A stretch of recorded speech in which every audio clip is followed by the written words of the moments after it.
माँ श्री लक्ष्मी जी की प्राप्ति के लिए श्री गणेश जी स्तोत्रम।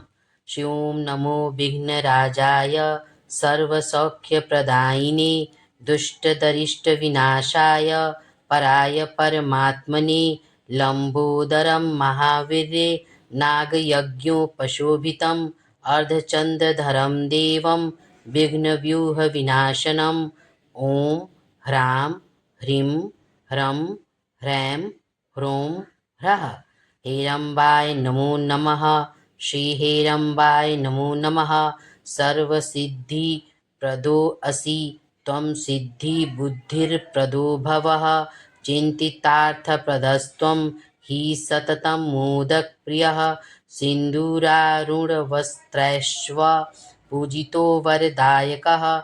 इदं गणपतिस्तोत्रं यः पठेद् भक्तिमान् नरः तस्य देहं च गेहं च स्वयं लक्ष्मीर्न मुच्यग्यति इति शुभम।